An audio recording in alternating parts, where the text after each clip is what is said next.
today is distinguished Toastmaster Carson Shaffer. Carson is a United States Air Force veteran who returned earlier this week from the National Veterans Creative Arts Festival, where he experienced one of the most incredible weeks of his life. Surrounded by his fellow veterans, please welcome distinguished Toastmaster Carson Shaffer with his speech, Home.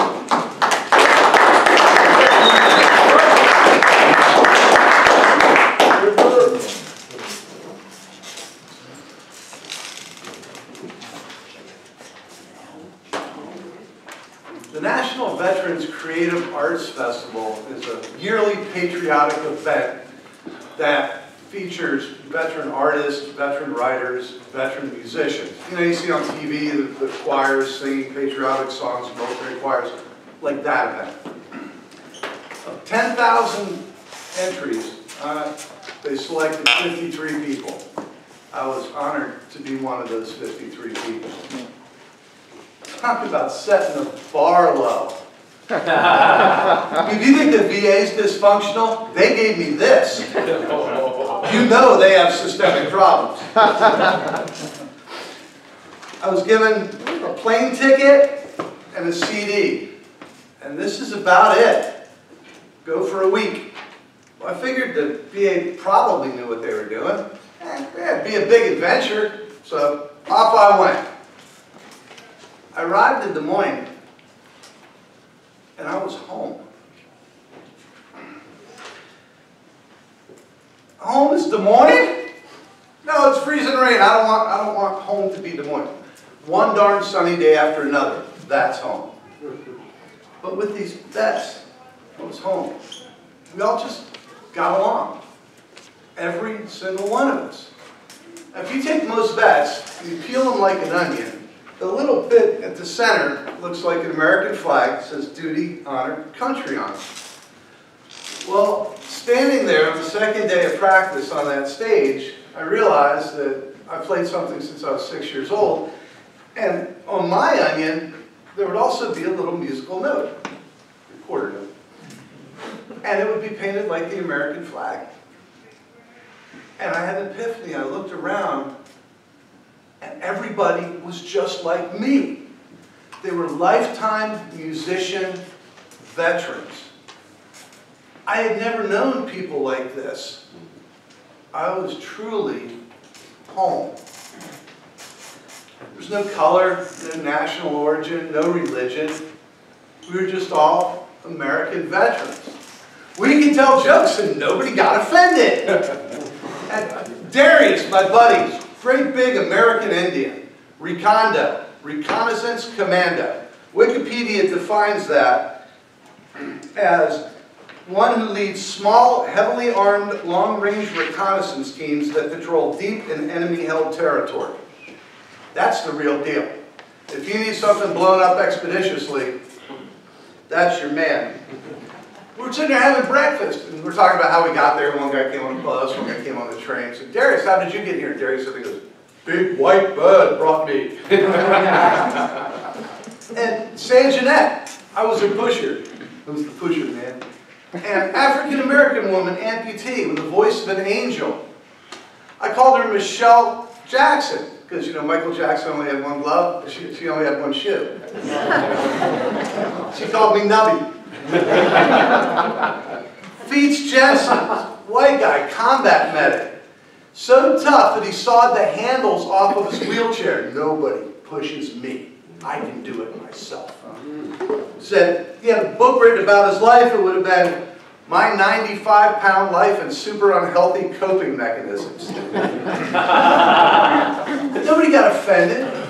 We just laughed. The level of talent there was far beyond anything I had ever experienced in my life. True national level talent. It's amazing. We had a jam session every night until 11 o'clock when the American Legion Auxiliary ladies go, you guys have to leave, it's 11 o'clock. Like, oh man, do we have to? They had Michael Peterson, the country music singer, was our MC. Great guy. This was 9th year doing it. And then they had a bunch of narrator jobs that you could audition, for which you could audition. And so, of course, I signed up to audition for all of them. And out of 39 people, I was chosen to be the main narrator. I want to say something to every single person in this room, past and present.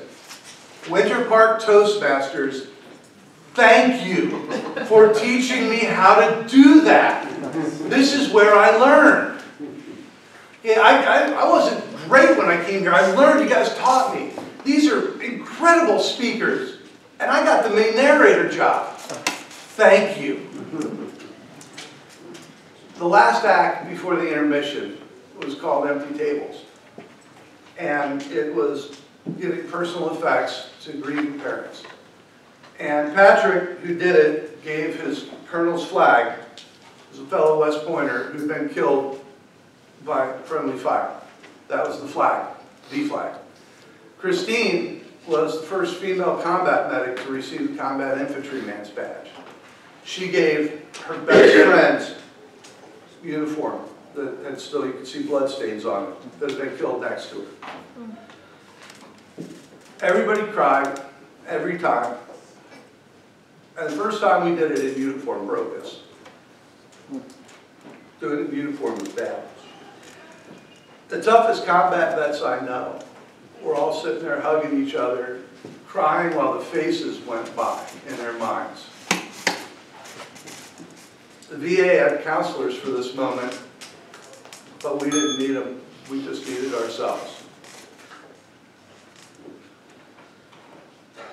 We practiced for 10 hours a day for 6 days, and it paid off. The show was incredible. We rocked. It was great. It's on my Facebook page if you want to see it. That night my alarm was set for 3:30 a.m. because I had a 5 o'clock flight. But everybody went to the jam session that night that we had in the big main hall for our last night. We had this Navy SEAL, Kevin, big guy, sang God Bless the USA. And everybody held hands, stood, and sang. And it was an incredible moment. That song means a lot to a lot of people, especially the veterans. And I went up to Kevin when he was finished, because I was crying, and I said, "You dirty rat! I thought I was crying out!" He turns around and looks at me with tears streaming down his face and said, "Yeah, me too." So the next morning, taking the big white bud home, I understood. Those fellow veterans, my true brothers and sisters, are my home. Mr. Toastmaster.